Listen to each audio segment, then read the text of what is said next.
Bonsoir à toutes et à tous. Alors, ce soir, une petite vidéo pour vous parler d'un chemin de vie 8, du chemin de vie 8. Alors, je vous ai expliqué déjà comment on faisait, jour, mois et année de naissance, que l'on monte, que l'on additionne, et cela nous donne un nombre qui est le 8 pour le 1er mai 1964.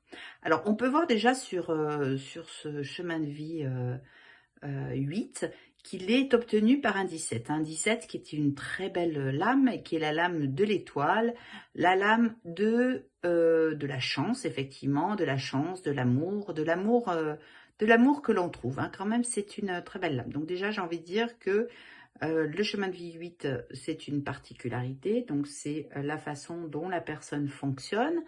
Et par ce 17, on nous dit déjà qu'elle a beaucoup de chance. Alors, le chemin de vie du 8, qu'est-ce que c'est? Le chemin de vie 8, souvent, ce sont des gens qui se sont donnés vraiment... je compare des fois cela, enfin, un chemin de vie 8 à des chefs d'entreprise parce que c'est le chemin de vie de la carrière brillante, de celui qui travaille dans les banques ou dans les assurances, quelqu'un dont la vie matérielle a vraiment une importance particulière.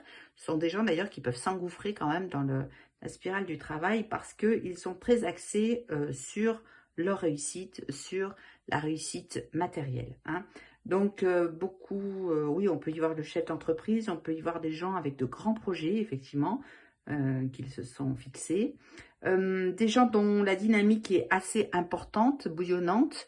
Le 8, c'est la matière, c'est 2 fois 4 d'ailleurs, donc la matière plus.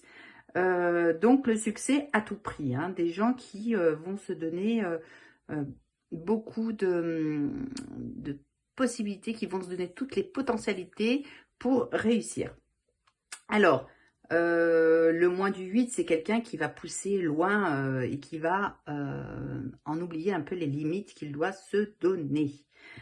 Effectivement.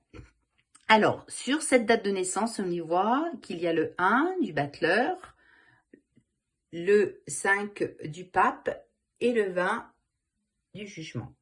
Alors, 1, on peut dire déjà que ça va être une personne, effectivement, toujours dans le 1, quand même dans le fait de mener les choses, les projets, etc., qui n'a pas peur d'ailleurs du renouveau, hein, de recommencer, reproduire des choses de cet ordre-là.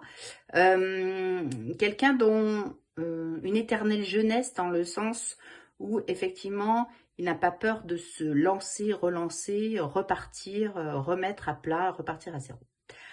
Le 5, c'est une lame que j'aime beaucoup parce que c'est celle du pape. Le pape qui est un homme d'engagement, bien entendu, un homme avec de très grandes valeurs, un homme de contrat, un homme sur qui on peut compter, un honnête homme, hein, un homme sage, sage dans son comportement, dans sa vie, dans son dynamisme aussi, parce que le 5, c'est le mouvement, hein, c'est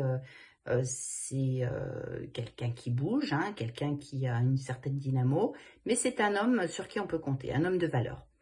Et le jugement, on est dans ce côté 20, donc révélation, où des choses doivent sortir, hein, des choses un peu cachées dans cette date de naissance, alors peut-être à trouver, mais qui nous parle aussi du 20, du 2, de se réaliser à deux. Hein. On voit par rapport à tout ce qui est, par rapport à l'étoile, que ce 20, ça peut être un petit 2 aussi. Hein. La personne, effectivement, a du caractère, a de l'ambition, mais voilà, elle a besoin de s'unir. Voilà, un chemin de vie 8, un chemin de vie par un 17. Donc voilà, si vous avez donc le même chemin de vie par un 17 et un 8, donc vous pouvez avoir une idée déjà de votre façon d'être. Je vous remercie de m'avoir écouté, je vous dis à très bientôt. N'oubliez pas de vous abonner à ma chaîne. Namasté, bonne soirée.